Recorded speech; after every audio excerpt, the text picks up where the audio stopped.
김건희 여사의 명품 가방 수수 의혹을 수사 중인 검찰이 가방을 건넨 최재형 목사를 13일 불러 조사한다. 검찰은 최 목사를 상대로 김 여사에게 가방을 전달하게 된 경위와 윤석열 대통령이 이를 알았다고 볼 근거 등을 물으며 사실관계를 확인할 것으로 보인다. 이 사건 핵심은 윤 대통령이 김 여사의 수수 행위를 인지했는지 여부이기 때문에 김 여사 직접 조사가 불가피하다는 게 검찰 내부 기류다.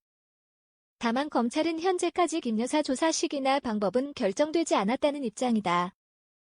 서울중앙지검 형사 1부 부장 김승호는 13일 오전 최 목사를 피의자 신분으로 불러 조사할 계획이다. 지난해 11월 유튜브 방송 서울의 소리는 최 목사가 2022년 9월 서울 서초구 코바나 컨텐츠 사무실을 찾아가 김 여사에게 300만 원 상당의 크리스천 디올 가방을 건네는 모습을 담은 영상을 공개했다.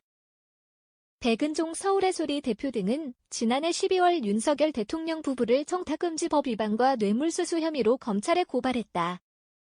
이후 보수 성향의 시민단체들도 최 목사를 고발해 최 목사는 제보자이자 피의자 신분인 상태다. 윤 대통령 부부의 청탁금지법 위반 혐의와 관련해 가장 중요한 쟁점은 윤 대통령이 김 여사의 명품 가방 수수 사실을 알았는지다. 청탁금지법은 공직자가 자신의 배우자가 금품을 수수한 사실을 안 경우 지체 없이 서면으로 신고하고 이 신고 의무를 어긴 경우 처벌하도록 규정한다.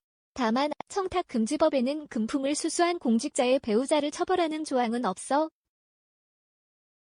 청탁금지법으로만 처벌한다면 김 여사는 처벌 대상에서 제외되고 가방을 건넨 최 목사와 서울의 소리 그리고 공직자인 윤 대통령만 처벌 대상이 된다. 하지만 대통령은 재직 중 형사상 소출을 받지 않는다. 뇌물수수는 공무원을 처벌하는 법 조항이기 때문에 김 여사에게 적용하려면 공무원 신분인 윤 대통령과 공범이 돼야 한다. 이 경우에도 윤 대통령이 적어도 김 여사의 명품 가방 수수 사실을 알았거나 관여해야 한다. 검찰은 윤 대통령의 인지 여부를 확인하기 위해 가방을 건넨 당시의 상황을 알 수 있는 촬영 영상 원본과 최 목사가 김 여사와 나눈 카카오톡 대화 내용 등을 서울의 소리와 최 목사 쪽에 제공해달라고 요청했다. 알선수재 성립 가능성도 남아있다.